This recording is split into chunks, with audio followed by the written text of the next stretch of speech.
guys, my name is Navman Gaming here and welcome to another camo guide. In this series I'm going to be teaching you tips and strategies on how to unlock Dark Aether Camo for every single weapons in Black Ops Cold War Zombies. Before I jump into the series, if you enjoyed this video by any point, please leave a like rating on it, that'll be greatly appreciated. And of course, if you're new to this channel and you haven't subscribed already, do be sure to subscribe and turn on your bell notifications so YouTube will notify you when my videos go live. I only upload my videos once a month. So without further ado, let's jump straight into the series. In today's first episode, we'll be covering the assault rifle category, and the first tip for leveling up your assault rifles is by playing Nuketown 24/7 in core or hardcore, or play Outbreak in zombies and level it up from there. Once you've reached all the assault rifles all the way up to weapon level 50, let's jump straight into the camo category at hand in zombies. Starting off with the Grunge Rotten, get 2,500 kills with an assault rifle in zombies. It's basically just getting general kills. You just have to kill as many zombies as you can. Moving on to Liquid Banished, get 2,500 critical hit kills with an assault rifle in zombies. It's generally zombies headshots. You just have to shoot them in the head in order for the critical hit kills to work. Moving on to Brush Stroke Chemical, get 2,500 kills with an assault rifle when it's Pack-a-Punch in zombies. Just basically Pack-a-Punch your assault rifles and kill as many zombies as you can. Moving on to Vintage Maniac, get 15 special or elite eliminations with an assault rifle in zombies. For this challenge, I highly recommend playing Firebase C or Outbreak so you can knock off this challenge in a single match. Moving on to Fauna Rising Tiger, get 10 kills rapidly 10 times with an assault rifle in zombies. For this challenge, it's super straightforward. You just have to train a group amount of zombies and you'll knock off this challenge in a single match. Moving on to Topography Sunder, get 3 or more critical hit kills rapidly with an assault rifle 25 times in zombies. It's exactly the same as the Fauna Rising Tiger, but you have to shoot the zombies in the head 3 or more critical hit kills in order for the camo challenges to work. It basically happens on its own. And finally, the last camo category, which is Infection Conviction, get 20 or more consecutive kills with an assault rifle without getting a hit 10 times in zombies. For this camo challenge, it will happen on its own. Try not to get hit by a zombie, but if you get hit by a zombie, it's not the end of the world. Just try again, it will happen naturally. Let's jump straight into the class setup that I use for completing the Dark Aether Camo challenges. Here's the attachments set up for the assault rifle that I use for completing the Dark Aether Camo. And starting off with the optics section, I chose Microflex LED, but you could choose whatever optics you like.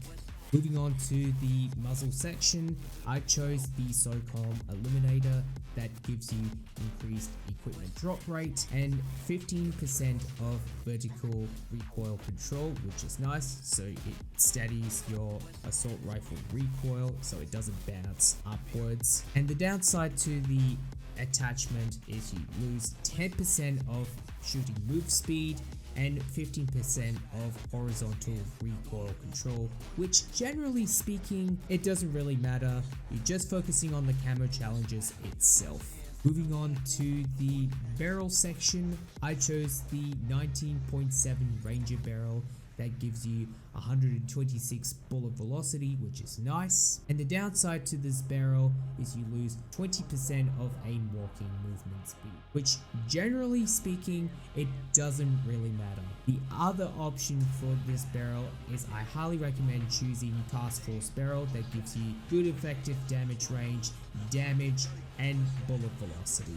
Moving on to the body section, I chose the Ember Sighting Point laser attachment which gives you increased salvage drop rate and 30% of hip fire accuracy, which is nice. The downside to this attachment is you lose 10% of sprint to fire time and aim down sight time, which generally speaking you have to be very careful when moving around the map in Outbreak or round-based zombies. Moving on to the underbarrel section, I chose the Bruiser grip that gives you 3% of movement speed, sprinting move speed, shooting move speed, and aim walking movement speed, which is definitely a beneficial choice when moving around in Outbreak or round-based zombies. Moving on to the magazine section, I chose the Salvo 50 round fast mag that gives you 67% of magazine ammo capacity, max starting ammo and ammo capacity. And also it gives you 35% of reload quickness, which is nice. The downside to this attachment is you lose 25% of aim down sight time, which once again, you just have to be careful when moving around in Outbreak mode or round-based zombies when going for the Dark Aether Camo challenges. Moving on to the handle section, I chose the Airborne Elastic Wrap that gives you 30% of aim down sight time and also aim while going prone, meaning you're entering a drop shot mode. You see where it says 90% of flinch resistance? Ignore that. The only thing you need to focus on is the aim down sight time and aim while going prone. The downside to the Airborne Elastic Wrap is you lose 10% of shooting move speed and 15% of sprint to fire time, which once again, just be careful when moving around in Outbreak mode or round-based zombies. And finally, for the stock section, I chose the Raider stock that gives you 30% of sprint to fire time and 40% of aim walking movement speed, which is nice. The downside to the Raider stock attachment is you lose 30% of hip fire accuracy, which generally speaking, it doesn't really matter because you're focusing on the camo challenges itself. And that is it for the attachment setup that I use for completing the Dark Aether Camo challenges. Let's jump straight into the field upgrades for the Outbreak mode and the round-based zombies for completing the Dark Aether Camo challenges. And starting off with the Toxic Growth, summon a deadly growth of thorns in front of you. Enemies moving through it are slowed by 50% and take toxic damage, which is pretty good for the defending objective where you have to defend the Dasser station against zombies. So Toxic Growth is the way to go. Moving on to the next field upgrade for the Outbreak mode, which is Frenzied Guard. Force all enemies in the area to target you for 10 seconds. Armor takes all damage during this time. So Frenzied Guard is a must-have field upgrade. It's good for the ECM objective and also Outbreak Easter egg. And finally, for the last field upgrade for the Outbreak mode, can't go wrong with the Aether Shroud. Face into the Dark Aether for 5 seconds, becoming hidden from the enemy detection. This field upgrade is good for getting out tricky situations and it's good for the holdout objective mode. And that is it for the field upgrade class setup for the Outbreak mode that I use for completing Dark Aether Camo challenges. Let's jump straight into the round-based field upgrade class setup that I use for completing the Dark Aether Camo challenges.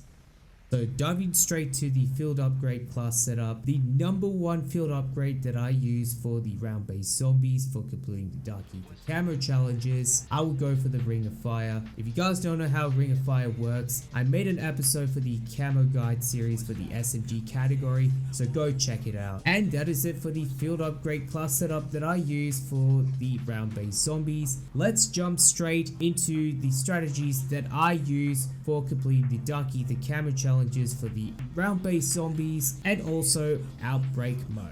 So diving straight to the round-based zombie strategy, right now I'm in round 18 in Firebase C at the helipad. The only thing you need to pay attention of is the minimap and what's around you. So for me, I am training some zombies counterclockwise around the helipad about 2 to 3 times. Once you train the zombies around the helipad counterclockwise 2 to 3 times and all the zombies are grouped together, then do a forwards and backwards 2 times just to make sure all the zombies are grouped together.